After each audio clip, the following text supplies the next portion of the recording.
ഇപ്പൊ കണ്ടിട്ട് എങ്ങനെയുണ്ട്? ഒരു ടൈം ട്രാവൽ ചെയ്ത് പുറകോട്ട് പോയ അവസ്ഥ.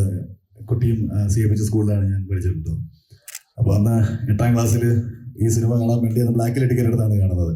അപ്പോൾ അതൊക്കെ കഴിഞ്ഞ് വർഷങ്ങൾക്കിപ്പുറം ഈ സിനിമ യാഥാർത്ഥ്യമാകുമ്പോൾ എനിക്ക് ഭയങ്കര അഭിമാനമുള്ള കാര്യം, ഒരു കൊട്ടാരക്കരക്കാരൻ്റെ ഒരു വലിയ സ്വപ്നം വീണ്ടും വെള്ളിത്തിരിയിൽ എത്തിക്കാനും. ഇപ്പം വല്യേട്ടൻ പഴയ വല്യേട്ടനല്ല, പക്ഷേ മമ്മൂക്ക ഇപ്പോഴും പഴയ മമ്മൂക്ക തന്നെയാണെന്നുള്ളതാണ്.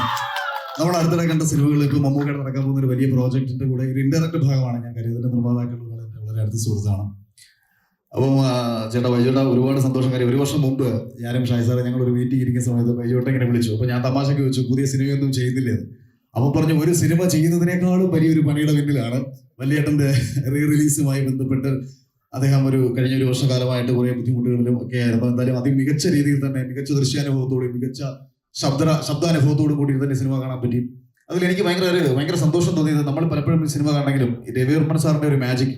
ഇതിന്റെ ഫസ്റ്റ് ഷോട്ട് ഞാൻ ഇങ്ങനെ കണ്ടിട്ട് എൻ്റെ അടുത്ത് ഷെഫ് പിള്ള ഇരിപ്പുണ്ടായിരുന്നു. ഞാൻ അദ്ദേഹത്തോട് പറയായിരുന്നു, ഫസ്റ്റ് ഷോട്ട് കണ്ടു, എത്ര മനോഹരമായ ഷോട്ടാണ് അത്. ഏതോ ഈ കാലഘട്ടത്തിന്റെ ഷോട്ടാണെന്നല്ലേ നമുക്ക് തോന്നത്തുള്ളൂ. കാരണം ഒരു ക്ലോസ് സായികുമാറിന്റെ കണ്ണിൽ നിന്നും, ആ തീ പടർന്ന കണ്ണിൽ നിന്ന് തീയിലേക്കാണ് അടുത്ത ഫോക്കസ്. ഈ ഫോക്കസ് ഔട്ടിൽ നിന്നും പിന്നെ തീയിലേക്കാണ്. അതായത് ആ പട്ടേരി ശിവരാമന്റെ ഒരു കണ്ണിന്റെ ഒരു അഗ്നി അതേപടി ഒരു ഷിഫ്റ്റ് ചെയ്തിട്ട് തീയിലേക്ക് കാണിക്കുന്ന ഫസ്റ്റ് ഷോട്ടിൽ നിന്നാണ് ആ സിനിമ തുടങ്ങുന്നത്. അതിലൂടെ തന്നെ ആ പകയുടെ ഒരു ആഴം കാണിച്ചുകൊണ്ട് തുടങ്ങിയ ഒരു ഗംഭീര സിനിമ.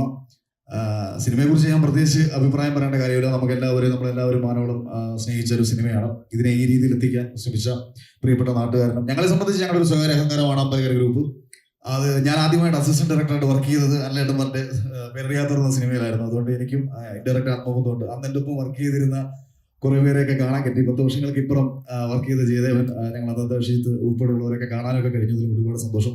സിനിമ മികച്ച അനുഭവം തന്നെയാണ് തിയേറ്ററിൽ നിങ്ങൾക്ക് എല്ലാവർക്കും നൽകുന്നതെന്ന് ഞാൻ വിശ്വസിക്കുന്നു. തീർച്ചയായിട്ടും ഈ ഒരു പരിശ്രമത്തിന് കാണികളെന്ന നിലയിൽ പ്രേക്ഷകർ നിങ്ങൾ എല്ലാവരുടെയും പിന്തുണ കൊടുക്കണമെന്ന് അഭ്യർത്ഥിക്കുകയാണ്. എല്ലാവരും പോയി ഈ സിനിമ തിയേറ്ററിൽ കാണണം. കൂടുതൽ മികച്ച രീതിയിൽ കാണാനുള്ള ഒരു അവസരം നിങ്ങൾക്ക് ഒരുക്കി തന്ന നിർമ്മാതാവിനോടുള്ള ഒരു നീതി പുലർത്തണമെന്ന് അഭ്യർത്ഥിക്കുകയാണ്. Thank you.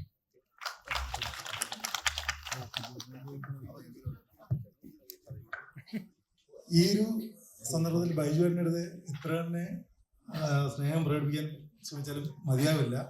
കാരണം ഇത് ഞങ്ങളെ സംബന്ധിച്ച് വളരെയധികം ഒരു ആ സമയത്തേക്കുള്ളൊരു നൊസ്റ്റാൾജിയാണ്. ഇതിനകത്ത് ഓരോ സീൻ കാണുമ്പോഴും ഓരോ ഷോട്ട്. എൻ്റെ കാർത്തിക് യോഗേഷ് എൻ്റെ സിസ്റ്റർ മകനാണ്, ഒരു എഡിറ്ററാണ്. അദ്ദേഹത്തിൻ്റെ എനിക്ക് തോന്നുന്നൊരു 100% അദ്ദേഹത്തിൻ്റെ ഒരു യജ്ഞമാണ് ഈ പടം ഈ നിലയിലേക്ക് വന്നത്. ഞാൻ എല്ലാ കാര്യവും അദ്ദേഹത്തിനാണ് ഏൽപ്പിച്ചത്. അത് നന്നായിട്ട് ചെയ്തു. അതുപോലെ എൻ്റെ മകനുണ്ട്, അദ്ദേഹം ഇപ്പം ഇവിടുന്ന് യാത്ര പോയിരിക്കുകയാണ്. ഇവർ രണ്ടുപേരും കൂടാണ് ഇത് ഇത്രയും നന്നാക്കി എടുത്തത്. അപ്പോൾ 2 വാക്ക് പറയാം.